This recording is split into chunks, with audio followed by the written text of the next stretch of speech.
Paz, igreja. Amém?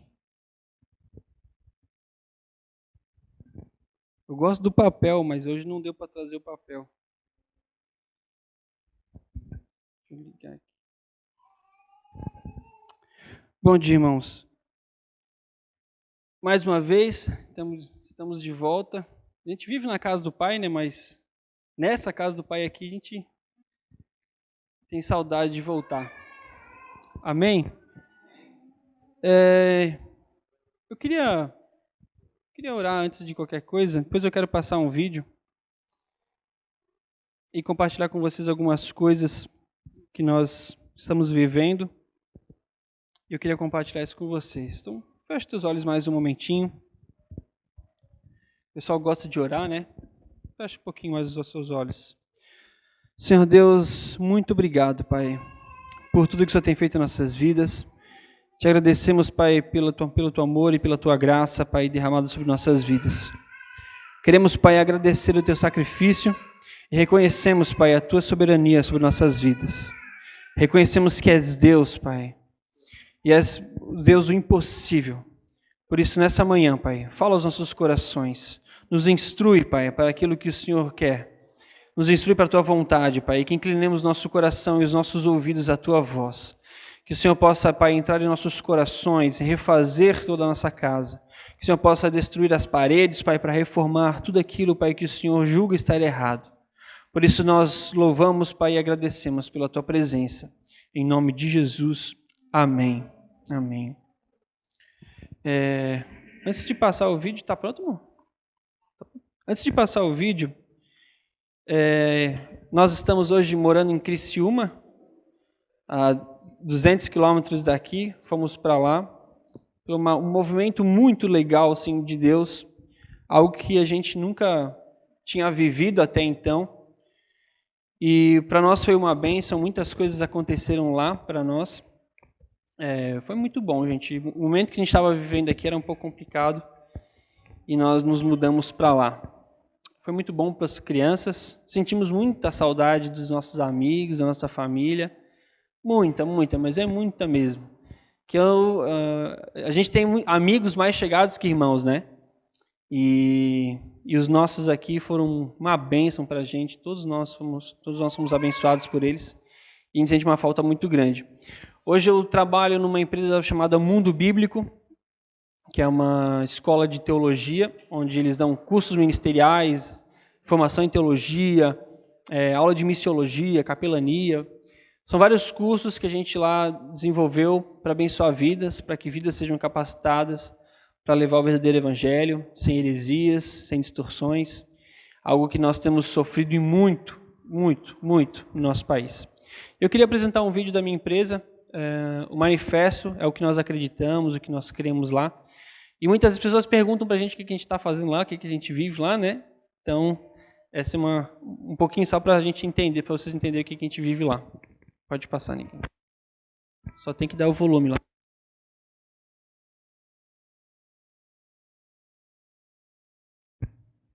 O áudio ali embaixo, irmão. Sangue fez a nossa redenção. O Filho perfeito foi partido no monte. E a união da cruz e do sangue fez a nossa redenção. O Calvário de Cristo é o nosso conserto. E agora, refeitos, nascemos. E em nós nasceu uma motivação: anunciar a restauração do que foi corrompido, o perdão do perdido e o elo quebrado, e aos filhos desfeitos plantar salvação. Nascemos porque Deus derramou sua vida. Existimos porque Deus derramou seu Filho. Sustentados a cada dia e renovados pelo seu Espírito, vivemos por meio dele desde então. Agora esse viver é graça para contemplar os mistérios insondáveis e desfrutar das maravilhas comuns. E tudo isso só em Cristo encontra sentido, pois o nosso fim está na voz do princípio. por ela atraídos com laços de amor. Entendemos seu governo, estendemos o seu reino pelo ensino centrado no Evangelho e fundado em Jesus. Bem-vindo ao mundo bíblico. O seu chamado passa por aqui. Amém. Uma mensagem tão verdadeira para nós, né? Entendemos o seu governo, estendemos o seu reino. Eu queria que você abrisse sua Bíblia comigo em João 12. Eu gostaria de conversar algumas coisas com vocês. Não sei se vocês acompanham, mas como a gente trabalha justamente com o Evangelho, com a palavra, nós ficamos atentos a tudo que acontece no nosso país e a gente fica preocupado e tentamos encontrar soluções, maneiras a gente conseguir mudar a situação não só do nosso país, mas do cristão no nosso país. Abra comigo em João, capítulo 12, verso 37. Todos abriram? Todos acharam? Amém? Diz o seguinte: mas apesar de todos os milagres que Jesus havia feito, não creram nele. Foi justamente isso que o profeta Isaías havia predito. Senhor, quem creu em nossa mensagem e quem foi revelado ao braço do Senhor? Porém, eles não podiam crer, porque, como Isaías disse, cegou os seus olhos e endureceu o seu coração, para que não possam ver com os olhos, nem entender com o coração, nem voltar-se para mim ou converter-se, para que eu os cure. Isaías se referiu a Jesus quando fez essa predição, porque teve uma visão da glória dele e profetizou acerca dele. Contudo, mesmo entre os líderes judaicos, muitos creram nele, mas não declaravam isso a ninguém, porque tinham medo de serem expulsos da sinagoga pelos fariseus. Pois eles preferiam a aprovação ou a glória dos homens à aprovação de Deus. Jesus disse às multidões em alta voz: quem crê em mim, não crê somente em mim, mas naquele que me enviou. Pois quem vê a mim, vê aquele que me enviou. Eu vim como uma luz para brilhar neste mundo, para que todo aquele que crê em mim não pereça na escuridão. Se alguém me ouvir e não me obedecer, não sou eu o juiz dele, pois eu vim salvar e não julgar o mundo. Mas todo aquele que me rejeita e despreza a minha mensagem será julgado no dia do juízo pelas verdades que eu tenho falado. Porque essas não são minhas próprias ideias, pelo contrário, o Pai que me enviou me disse o que eu deveria falar a vocês. E eu sei que os ensinos dele conduzem à vida eterna. Por isso, tudo o que eu digo é exatamente o que o meu Pai me mandou dizer. Amém? Irmãos, nós temos acompanhado no nosso país, tanto lá em casa a gente vive nesses debates, mas nós temos acompanhado em nosso país coisas muito sérias relacionadas ao Evangelho. A gente vive em uma igreja tentando viver nossas vidas ao passo daquilo que tudo que Deus nos ordenou, tudo que Deus nos mostrou, nos instruiu, e muitas vezes nós nos damos por satisfeitos com aquilo que nós vivemos, com aquilo que nós vemos na palavra de Deus. Tá muito bom, tá ótimo. Eu não sei, mas ano passado saiu uma pesquisa do Datafolha. Eu sei que não é muito confiável, mas é uma estimativa e é um dado preocupante para nós. O Datafolha disse que 50% da população brasileira, que é 211, ano passado era 211, hoje nós somos 214 milhões, mas ano passado 211 milhões de pessoas, 50% era católico, cristão católico, e 31% era cristão protestante, dos evangélicos. 81% da população brasileira se diz cristão. Isso dá em torno de 170, 180 milhões de pessoas que se dizem, ou pelo menos têm a ousadia de se dizer cristão. Bastante, não é? Se aqui nós somos 100 pessoas e 80 pessoas forem cristãos, e 20% não. Imagina assim, se 20% resolvem brigar e fazer uma confusão, 80% é mais do que suficiente para segurar e conter a briga. É ou não é? Para a gente entender mais fácil, por 1 quilo de feijão, quem sabe cozinhar, né? Por 1 quilo de feijão, quanto de sal a gente coloca? 2 colheres? É isso? Por aí? É demais? É de menos? É demais? Agora imagina colocar 300 gramas de sal no feijão. Estraga, não estraga? Se 60 milhões, mais de 1/4 da população brasileira é cristã, por que nosso país não é transformado? Por que nosso país não vive dias diferentes? Por que hoje nós sofremos com opressão à família, com uma guerra e uma disputa de ideologias, de princípios distorcidos? Por quê? Não era tão óbvio que a metade da população conseguisse conter, pelo menos, uma gama tão grande de ideologia, de destruição da família? A minha opinião é que sim. Se 300 gramas é suficiente para salgar demais um feijão, para estragar, que dirá mais de 1/4 de cristãos do mundo. Mas então por quê? Por que a gente vive... se nós somos um número tão grande de cristãos, por que a gente não consegue restaurar essa ordem no nosso país? De duas coisas uma, né? Ou o evangelho é fraco e insuficiente, ou o cristão está deturpando o evangelho ou vivendo o evangelho, um cristianismo completamente raso.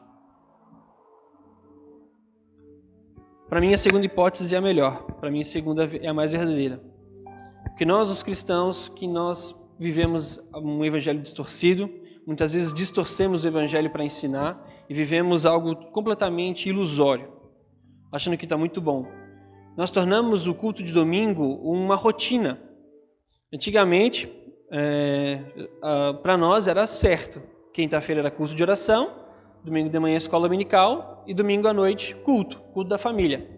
Tanto que quando a gente morava em Florianópolis, de manhã a gente ia para a igreja, aí eu brincava lá com os meus amigos na escola dominical, era uma festa, era uma alegria só, tá toda aquela molecada reunida, brincava de pega-pega no começo, pega-pega no final, e aí a gente dizia assim, pai, eu vivia fazendo isso, pai, eu posso ir na casa do meu amigo? E aí tinha vezes que sim, tinha vezes que não, mas quando a gente podia ir, eu ia para casa do meu amigo, brincava, fazia folia o dia inteiro, à noite o pai levava a roupa para mim, eu botava a roupinha e ia para a igreja com ele de noite. Era uma rotina. Depois de velho, anos fazendo isso, anos. Depois de velho, quando eu não fui no culto pela primeira vez, meu Deus, parece que não começou a semana, assim, parece que faltou alguma coisinha que não estava certo, parece que minha semana já estava começando errado. Mas o problema não era o evangelho que não tinha sido implantado no meu coração naquele domingo, não era a palavra, mas é porque a rotina estava quebrada. Eu não tinha feito minha rotina, não tinha ido para o culto. É porque nós tornamos isso muito rotineiro. É muito fácil a gente vir aqui para o culto e logo na esquina já não lembrar mais o que foi dito aqui. É muito fácil. É muito fácil a gente pensar na pregação da semana passada e dizer, o pastor pregou sobre isso, usou esse versículo, usou essa passagem. Quantos aqui lembram? Não precisa levantar a mão. Mas é muito fácil a gente esquecer essas coisas. Porque nós tratamos o domingo, o culto, e onde precisa ser ensinado o evangelho, onde precisa ser exortado os nossos corações, a gente não leva tão a sério. Pode machucar, pode doer no começo, talvez a pregação seja dura, e a gente possa dizer, é verdade, vou ter que começar a fazer isso. Mas dobra a esquina, a primeira fechada que a gente toma é uma buzinada que a gente dá e uma reclamação que a gente faz, às vezes até um palavrão que a gente solta. É muito fácil. Infelizmente, o nosso cristianismo é muito raso e muito fraco. Por isso que hoje a gente vê um país tão deturpado, tão sedento pelo um pai, tão perdido, querendo encontrar um pai, uma solução em todos os lugares, e a gente vê uma distorção tão grande e uma busca tão grande. A gente vê igrejas grandes, nossa gente, tem igrejas Tem uma igreja em São Paulo, que é a Igreja da Cidade. Uma igreja maravilhosa. O pastor é o Carlito Paes. Maravilhosa. Mas tem outras igrejas, inúmeras igrejas, grandes, tão grandes quanto, até maiores que aquela. Mas, gente, o que adiantou encher uma igreja, botar tantas pessoas lá dentro, se o nosso país vive ainda uma desgraça total? A gente cogita muito fácil de sair do país, é muito fácil de pensar isso. Por que o nosso país não é restaurado? Porque vivemos o evangelho raso. Paulo dizia em Filipenses 1, porquanto viver é Cristo e o morrer é lucro. Só que nós fazemos o contrário. Viver no lucro e que morra Cristo. Nós não queremos. Eu tenho lido um livro do Tim Keller chamado Deuses Falsos. E ele reflete muitas coisas sobre isso. Nós vivemos um cristianismo idólatra, voltado para nós mesmos. Nós vivemos um cristianismo onde nós vivemos no cristianismo um sistema de barganha. Por muito tempo a gente pensava assim, não, se eu orar mais, se eu jejuar mais, se eu buscar mais, eu vou ser abençoado. As portas do céu vão se abrir e a bênção vai derramar sobre a minha vida. Ou eu preciso correr atrás da minha bênção para que eu seja abençoado. Ou se eu fizer isso, se eu participar da campanha dos 7 domingos da oração, ou se eu for na sessão do descarrego lá, vou ser abençoado. Finalmente vai sair esse problema da minha vida e eu vou ver a solução. É isso que eu preciso. É disso que eu preciso, de uma campanha. Pronto. Eu vou fazer um sacrifício. É um sacrifício bom, não é? É muito bom. Mas isso não vale a pena. Sabe por que não vale a pena? Porque o ídolo está no nosso coração.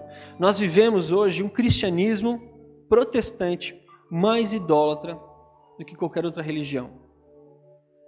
E eu queria mostrar para vocês, queria começar com vocês para isso. Vivemos um cristianismo do Dave Leonardo. Quem conhece Dave Leonardo? Todos conhecem? É uma pregação bonita, não é? Mas quem disse? A Bíblia não disse que nós somos o capitão do nosso próprio barco. A Bíblia não diz que nós vamos caminhar sobre as águas. O evangelho pregado, quem conhece o Descende também? Eu falar do Descende, o movimento Descende, lotou estádios. Gente, foi um movimento cristão. Gente, foi histórico. Lindo, lindo, lindo, lindo. Foram, se eu não me engano, 6 estádios pelo país, cheios, lotado de cristãos, querendo um país diferente. Mas depois, quantos aqui ouviram falar do Descende? 2 pessoas. Quantos aqui viram os frutos do Descende? As coisas que o Descende causou, o impacto que o Descende causou? Não vimos. É muito bonito, é muito legal, mas é muito barulho, sem pouca força.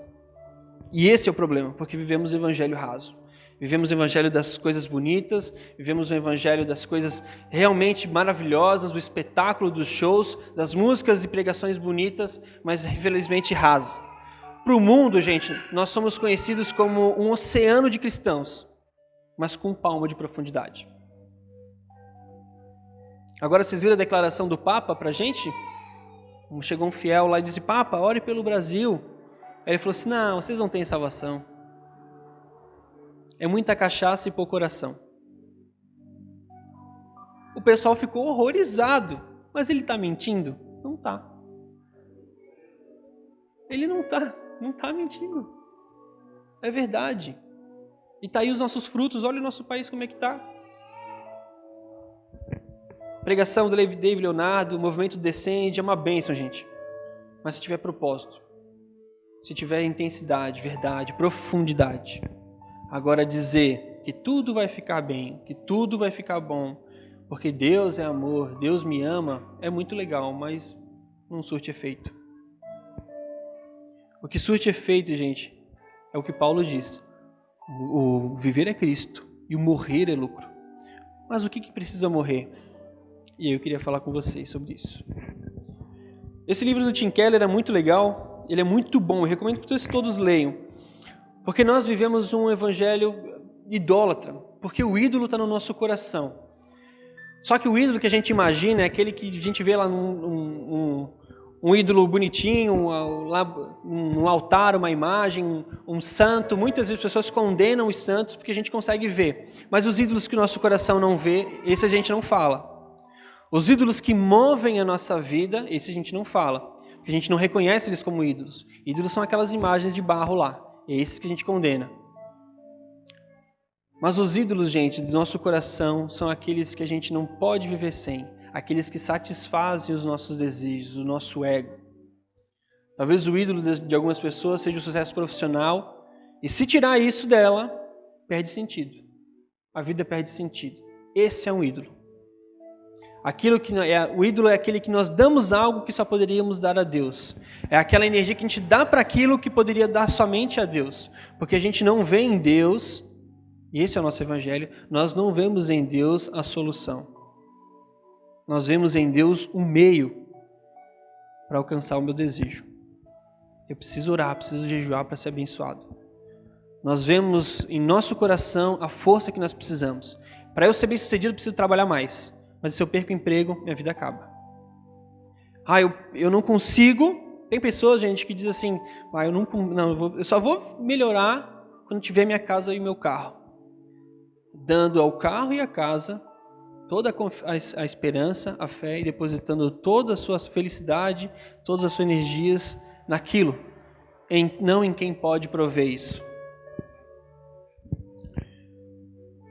Abraão, e aí é legal, Abraão diz o seguinte, ele era um patriarca, gente, e um patriarca, ele precisava ter filhos, precisava ter descendência. O patriarca que não tivesse filho, ou que não gerasse descendência, era um homem mal sucedido e mal visto para a cultura dele. Então, Abraão precisava de um filho. Ele lutava por um filho. E Deus fala o seguinte ainda para ele: Abraão, sai da tua tenda, da tua casa, da tua parentela e vai para uma terra que eu vou mostrar. Que eu vou te fazer pai de muitas nações, pai de multidões. O que moveu Abraão? A ordenança de Deus? Não. A promessa de um filho, que era o que ele queria. Então, mais uma vez, vemos em Deus um meio para concluir algo que faz falta no meu coração. Deus estava vendo em Abraão, na promessa de Abraão, a satisfação para o próprio ídolo dele, que era um filho. Difícil de entender isso, né? Difícil de pensar assim, mas é verdade. Eu queria que você abrisse comigo em Romanos, capítulo 1, verso 21.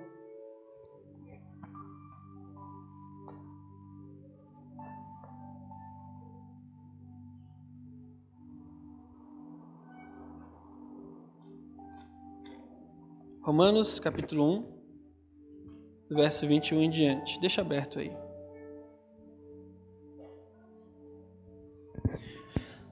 Abraão sai da sua casa, não pensando naquilo que Deus tinha mandado ele. Sai da tua casa, sai da tua parentela. Mas ele saiu porque os olhos dele brilharam. 1:21. Os olhos dele brilharam quando Deus falou: vou te fazer pai de multidões, pais de muitas nações. E Abraão sai com esse desejo. Então ele movimenta não só a sua casa, mas os seus servos, todos os seus bens, o seu clã. Ele sai dali e vai para outro lugar que Deus ainda ia mostrar. Para ele estava tomando a melhor atitude da vida dele, porque ele seria pai de multidões. E Deus permite que ele faça isso. Os anos passam, ele já está velho, sua esposa está velha. Ele tinha cerca de 90 ou 100 anos. E 90 e 100 anos a gente para ter um filho não é fácil. Eu tenho 29, tenho 2 e... Olha, tem dia que não aguento, não. Agora, ser pai com 90 anos, eu me acho jovem cheio de disposição, mas tem dia que não dá. Tem dia que eu não me sinto, não. Mas por que então Deus permite que ele saia? Por algo que Paulo nos fala em Romanos 1:21, que para nós, hoje nós devemos olhar para isso como se fosse a pior coisa. A pior coisa. Diz o seguinte: porquanto, tendo conhecimento de Deus, não o glorificaram como Deus, nem lhe deram graças. Antes, se tornaram nulos em seus próprios raciocínios, obscurecendo-lhes o coração. Onde é que foi? Obscurecendo-lhe o coração insensato. Incalculando-se por sábios, tornaram-se loucos e mudaram a glória de Deus em semelhança da imagem do homem corruptível, bem como de aves, quadrúpedes e répteis. Por isso, Deus entregou tais homens à imundícia, pelas concupiscências de seu próprio coração, para desonrarem o seu corpo entre si. Pois eles mudaram a verdade de Deus em mentira, adorando e servindo a criatura em lugar do Criador, o qual é bendito eternamente. A pior coisa que Deus poderia fazer ou poderia nos castigar é nos entregar às nossas próprias concupiscências. Porque nessas próprias concupiscências nós temos a nossa ruína. Os desejos do nosso coração, que é alimentar os nossos próprios ídolos, nos destrói pouco a pouco. Eu não estou dizendo que a gente não possa ter nossa casa, nosso carro. Não estou dizendo que a gente não possa ter ambição de crescer, de melhorar, de crescer em conhecimento, melhorar o meu trabalho, melhorar a forma com que eu trabalho, com que eu me relaciono. Não estou dizendo que isso não é possível, mas eu estou dizendo que tem pessoas que fazem disso a sua motivação e deixam de dar a sua esperança e fé a Deus e depositam nessas coisas. Gente, esses ídolos são ferozes, são insaciáveis. E a gente não vai parar até alcançar, até satisfazê-los. Mas deuses insaciáveis não param até nos consumir por completo. E é isso que Deus entregou aos homens, a sua própria concupiscência, para que a gente se destrua. Abraão sai de casa, sai em busca do seu próprio ídolo ser saciado. Com o filho, ele queria ser pai, ele precisava ser pai. A sua sociedade dizia, você não tem pai, você não é bem visto, você não tem sucesso. E ele queria isso. A gente olha para isso e diz assim, nossa, mas é egoísta. Mas para alguém que vive naquela sociedade, naquela cultura, isso é terrível, é uma maldição. Da mesma maneira que hoje algumas pessoas olham para outras e veem outras prosperando, mas nós não, e nós nos sentimos mal, e nós só vamos nos satisfazer o dia que nós estivermos tão bem ou melhor que aquela pessoa. Asaf olhava para os Salmos 73, Asaf olhava para as pessoas incrédulas e dizia assim, mas como? Eu sirvo a Deus, eu busco a Deus, eu vivo numa pendenga. Agora esses caras que amaldiçoam, eles buscam a oportunidade de fazer o mal e vivem prosperando. Asaf participou no Salmo 119, escreve o Salmo 73. Porém, Asaf chega e diz, olha, hoje eu sei que o final delas é morte, porquanto o que eu tenho para Deus é vida e vida em abundância. Abraão sai em busca do seu filho, do seu ídolo. Só que Deus tinha promessa para Abraão e Deus precisava que Abraão tirasse o ídolo do seu coração. Porque no coração do pai de multidões não pode estar um ídolo que faça ele buscar incansavelmente satisfazer o seu próprio ídolo. Deus não estava no seu devido lugar e Abraão estava correndo atrás dos seus desejos. E agora Deus precisava que Abraão renunciasse a esse ídolo. E Deus pede agora que ele sacrifique o seu próprio filho. É duro, não é? Nós estamos falando de Abraão e falando de um filho. Se me pedisse para sacrificar um filho, olha, eu ia achar outro jeito. Não é fácil. Agora imagina para Abraão, que esperava um filho há anos. Agora ele tem esse filho. Agora ele pôde dizer para a sociedade, eu sou bem-sucedido, eu tenho sucesso. E agora diz assim, agora eu quero esse sucesso para mim. E está aí a tua prova de amor. Abraão vai caminhando para o monte e talvez seja um adeus para o seu filho, mas é um turbilhão de sentimentos e pensamentos. Certo? Ele está pensando, meu Deus, mas como? Agora as pessoas vão dizer o que de mim?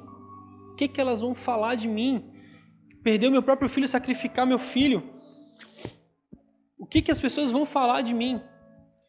Só que a cada passo dado para o cume do monte, uma certeza dizia para Abraão assim, pai de multidões.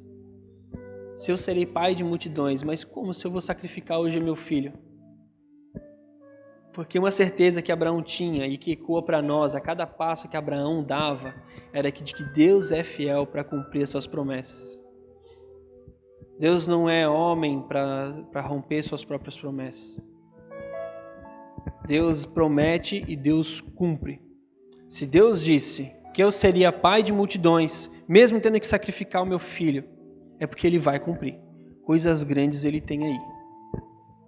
Cada passo que Abraão dava, o seu ídolo era destroçado por dentro. E quando Abraão levanta o machado para sacrificar o próprio filho, aquele ídolo é destruído por completo. Agora Deus assume o seu lugar de novo no coração de Abraão. E agora ele está pronto a se tornar pai de multidões. Porque não tem como um homem que não tem Deus no centro do seu coração governar uma nação. E talvez por isso que hoje nós vemos no nosso país tanta imoralidade. Porque Deus não está no seu devido lugar nos nossos corações. Vivemos e morremos enraizados com ídolos no nosso coração que nós não temos coragem de levantar o machado e destruir. Porque o ídolo satisfaz os nossos desejos. O ídolo é maravilhoso para satisfazer o nosso próprio ego. O que Paulo vai dizer, não, eu prefiro morrer do que não viver para Cristo. Quantos aqui hoje têm coragem de fazer isso? Poucos. Poucos. Para me encaminhar para o final, eu gostaria de mostrar a solução para isso. Jacó, mais idólatra ainda, queria ser aceito pelo seu próprio pai. Entretanto, Jacó tinha uma promessa: o mais novo, o mais velho, servirá ao mais moço. Só que Jacó era o mais moço. E Jacó não tinha direito à bênção. Esaú era o dono da bênção. Tecnicamente, não tinha como o mais novo ser senhor do mais velho. Não tinha. E Jacó, movido pelo seu ídolo, roubou a bênção do irmão, agora tem que fugir. Ele queria ser aceito pelo seu pai, queria ser aceito pela sociedade, ele queria aceitação, e ele vai encontrar a possível aceitação e a satisfação para o seu ídolo em Raquel. E ele trabalha 14 anos para ter Raquel. Foi 7? Não, foi 14, porque nos primeiros 7 ele recebeu Lia. O ídolo de Jacó via em Raquel a aceitação que ele tanto procurava, o amor que ele tanto procurava do pai, e ele não tinha. E movido pelo seu ídolo, ele destrói não só a sua própria vida e o seu relacionamento com seu irmão, mas destrói a vida de Lia. Porque Lia era mais velha, talvez mais feia, como diz a Bíblia, não se achava beleza nela, e ela não tinha brilho nos olhos. E tem alguns teólogos que dizem que ela podia até ser vesga. Eu não acredito muito, mas para mim o sem brilho nos olhos é que ela não tinha apatia, não tinha empatia, não tinha simpatia. Obrigado. Não era querida e era mais velha. Labão, muito mais esperto. Como é que vou me livrar dessa menina mais velha? Agora apareceu a oportunidade de um homem para levar a minha filha e ele quer Raquel. Então ele se vê a oportunidade de entregar a própria filha de uma vez, porque ele não podia ficar com ela em casa. E mais uma vez agora o amor de Lia é destroçado. Porque o único homem que apareceu interessado em alguém era pela sua própria irmã mais nova. E ela mais uma vez seria deixada, sendo rejeitada, mal amada, mal vista. E o ídolo de Jacó destrói não só a sua própria vida, mas a vida de Lia, fazendo com que ela se amargure cada vez mais. Ao final dos 14 anos, finalmente Jacó consegue Raquel, só que Raquel não vai suprir o desejo do seu coração de ser pai, que ela não pode. E quem que pode? Lia. Só que Lia agora deposita nos próprios filhos o ídolo dela.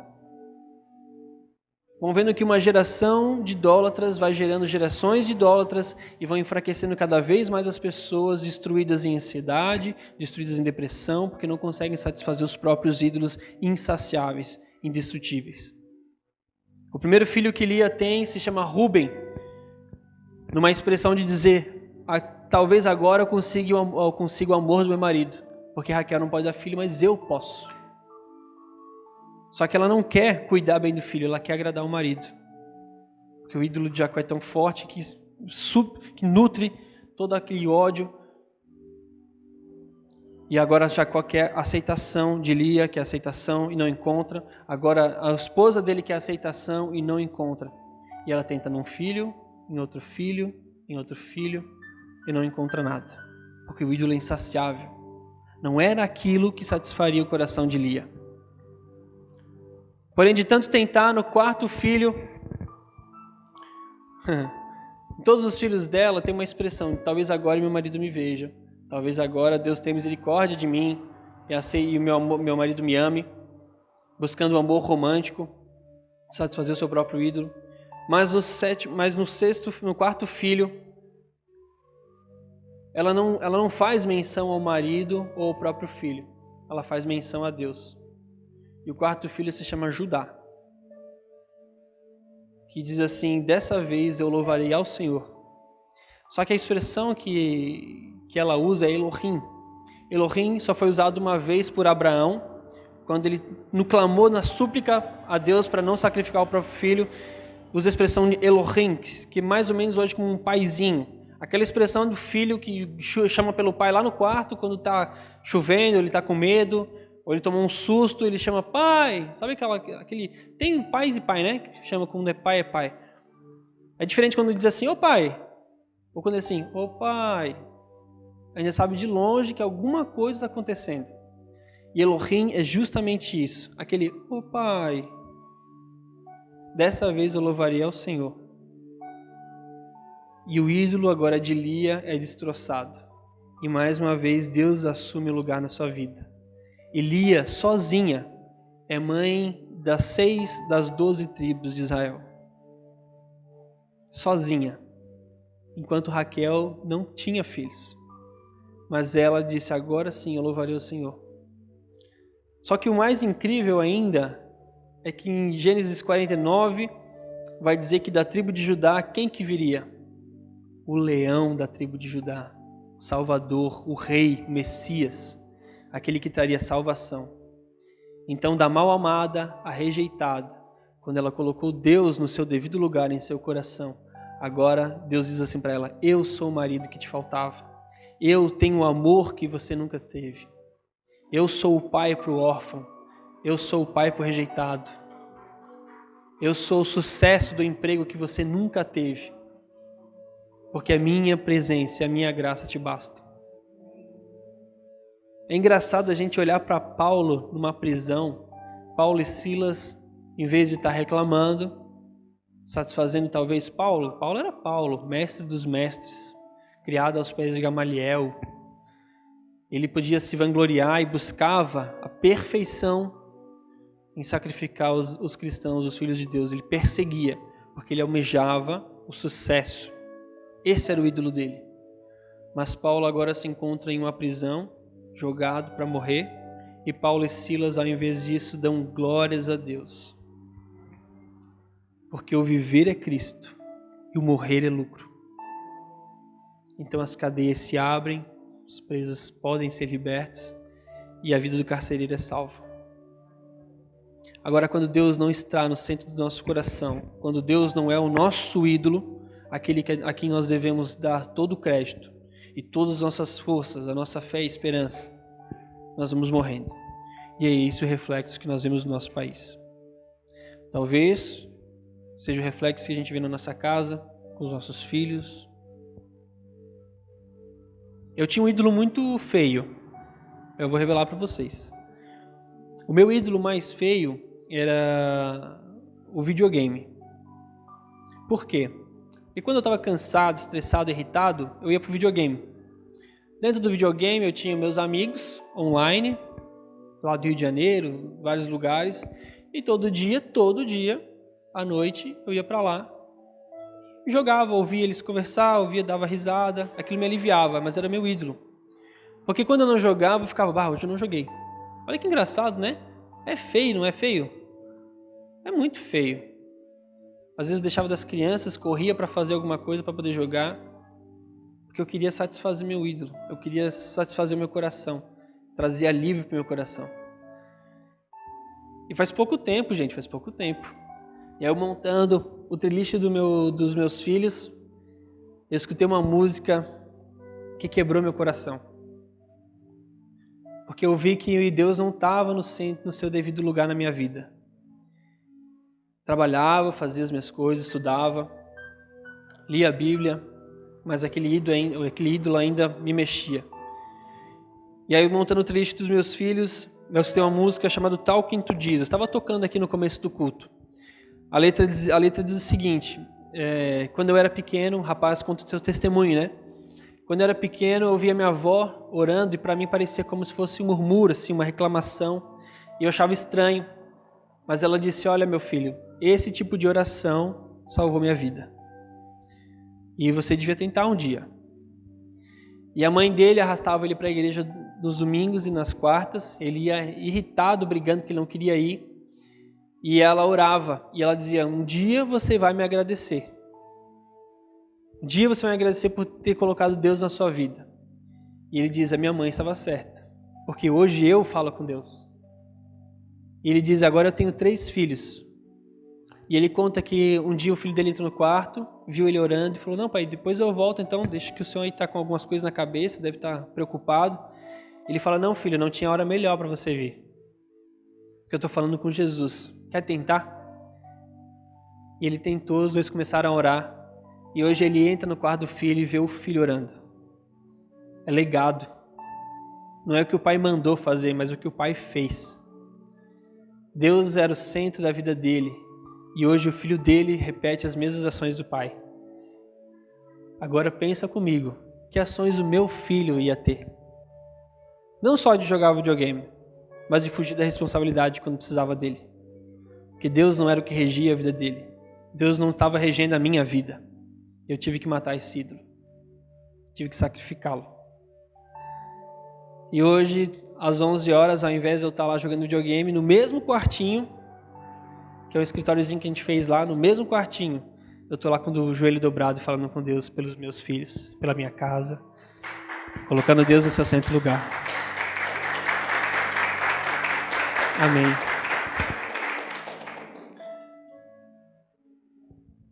Eu queria que você fizesse isso. Talvez o seu ídolo seja diferente do meu. Talvez seja tão pior, talvez seja mais fraco. Se for mais fraco, glória a Deus. Mas talvez o seu ídolo hoje seja a aceitação dos seus pais, dos seus filhos. Seja um reconhecimento que nunca veio, um amor que nunca veio, um relacionamento, um esposo, uma esposa que nunca veio. Talvez seja a busca pelo perdão insaciável, uma busca incansável.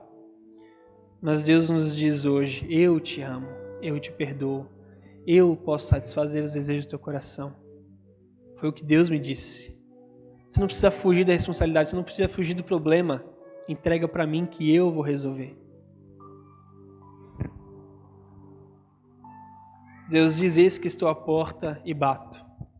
Se alguém abrir, ali eu entrarei e cearei com ele.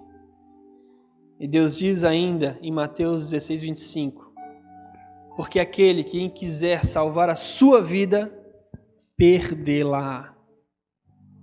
Mas quem quiser perder a sua vida, por amor a mim, achá-la. Que venhamos morrer para os nossos delitos, nossos pecados, para a nossa iniquidade, que vive ali, enraizada. E Deus pede, abra a porta, eu preciso entrar, eu preciso quebrar essas paredes, reformar a tua casa, porque eu não estou no meu devido lugar. Feche teus olhos, irmão.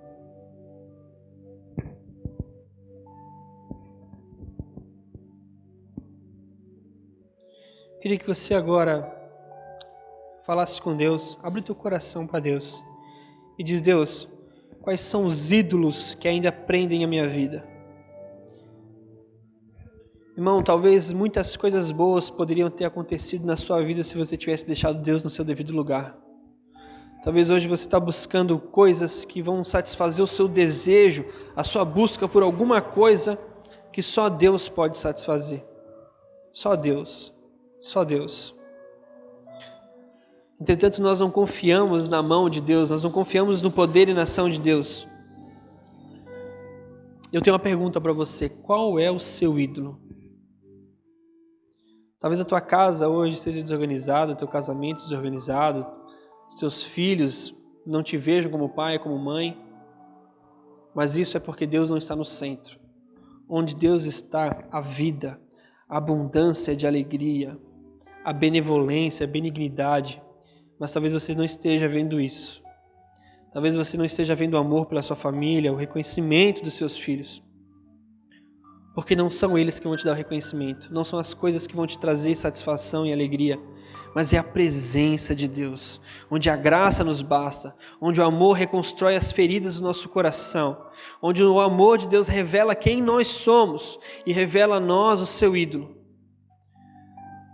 Senhor Jesus, pelo Teu nome clamamos, Pai, pela Tua presença buscamos, Pai, em nossa vida. Vem e toma o Teu lugar, Deus, o Teu lugar de direito, o Teu lugar natural na minha vida, Pai. Deus, há tantos corações aqui, Pai, os quais eu não conheço histórias, Pai. Porém, a Tua palavra é verdadeira, é viva e eficaz. Deus, revela a nós os nossos ídolos, revela a nós aquilo que nós depositamos fé, confiança, e nós investimos dias, as nossas energias, Pai, para satisfazer os nossos ídolos, Pai. Deus, revela os nossos corações. Vai falando agora, Pai, ministra os corações, Pai. E Deus diz, eu preciso quebrar esse ídolo, eu preciso entrar nessa casa, refazer a estrutura, porque ela está toda bagunçada. Eu preciso cortar a raiz desse ídolo para que eu possa entrar. Eu preciso entrar aí. Deus precisa entrar na sua vida e no seu coração e refazer aquilo tudo que o diabo destruiu. Arranque sem dó, sem medo da dor. Arranque esse ídolo para que Deus entre. Senhor Deus, nós oramos hoje. Toma o teu lugar, Pai. Toma o teu lugar novamente. Deus, que em minha vida, Deus, fala por mim nesse momento.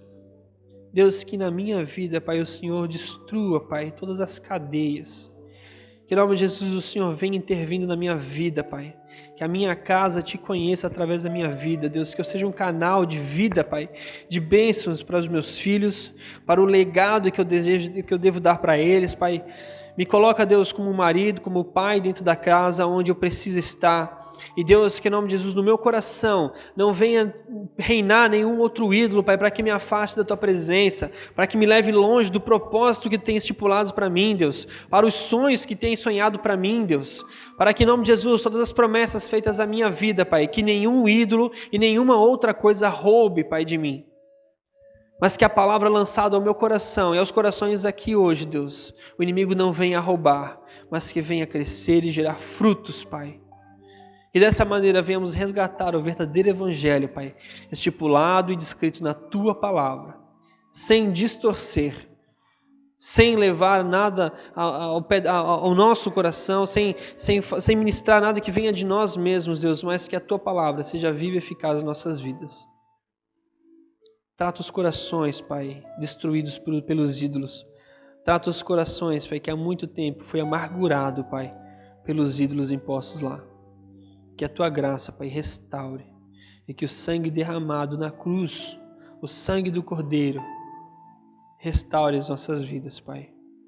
Que a gente não saia daqui hoje, Pai, da mesma maneira que entramos, mas que a gente saia daqui com uma certeza e uma vontade feroz de destruir os nossos ídolos. Para que o Senhor venha reinar, para que o Senhor venha restaurar e venha reescrever a nossa história. Assim eu oro, Pai, e agradeço no santo nome de Jesus. Amém. Amém. Irmãos, que você saia daqui hoje com o desejo de destruir os ídolos do teu coração.